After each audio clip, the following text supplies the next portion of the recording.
We'll get reaction to this from a former jihadist in just a moment, but now we have new developments in the Nancy Guthrie case. Arizona authorities say the cadaver dogs that were used earlier in the investigation are no longer being used in the search. And a neighbor tells NewsNation that she saw a suspicious man in the area weeks before Nancy went missing.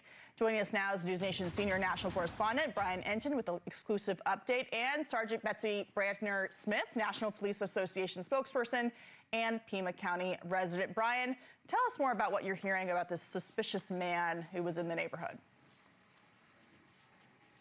Yeah, two interesting new things, Katie, that we have discovered. I spoke with a neighbor, Nancy's neighbor, who says that around January 11th, she saw a suspicious man walking towards Nancy's house, head down, ball cap down, sort of shuffling along. She says he appeared not to want to be seen, really stood out to her. She actually told her husband about it. She's now since talked to the FBI about it. And it's interesting because we keep hearing about that January 11th date that the FBI seems to be zeroing in on, something about January 11th that could be significant. Remember, Nancy didn't go missing till February 1st. Second thing, Katie, is that woman's sister also lives in the neighborhood and says that the FBI showed up at her house after Nancy went missing, looked around her house, looked in the garage. She thought there was something weird about the FBI agent, so she actually called 911 after they left.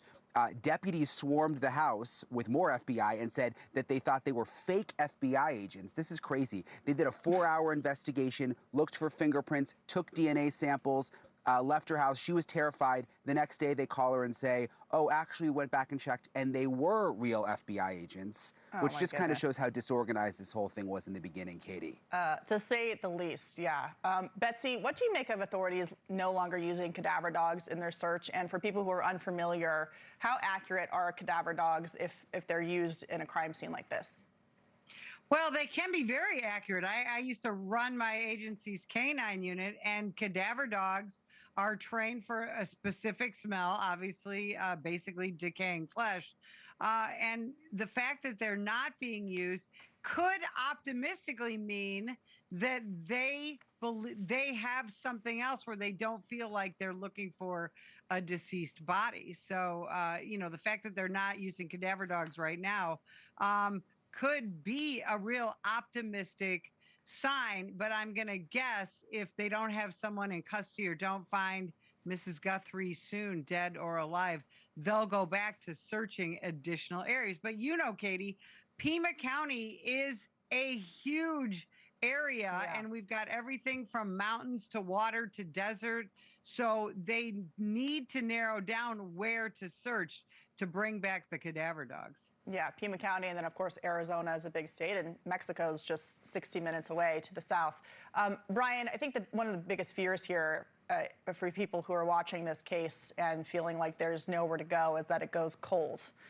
We know that agents from the FBI have been pulled off the case. What are you hearing about the resources, given we're now hearing the cadaver dogs are not going to be used either? Yeah, I don't get the sense that it's going cold at this point. I mean, it's been 38 days now, but they've got this task force here with FBI agents and sheriff's detectives who are just totally devoted to the case. That's all they do on this task force. And we've seen them operating behind the scenes a little bit. So, I don't get the sense that something's coming any day now, but I don't think we can call this a cold case at this point. Betsy, what is your opinion about that, just given your experience and the fact that you live in Pima County and know the sheriff's department? These agents and these Pima County sheriff's deputies and investigators are so dedicated to finding Nancy Guthrie and to bringing justice for her and her family. This case, it's only 37 days old, and that in this type of realm is still a very young case. It's not a cold case.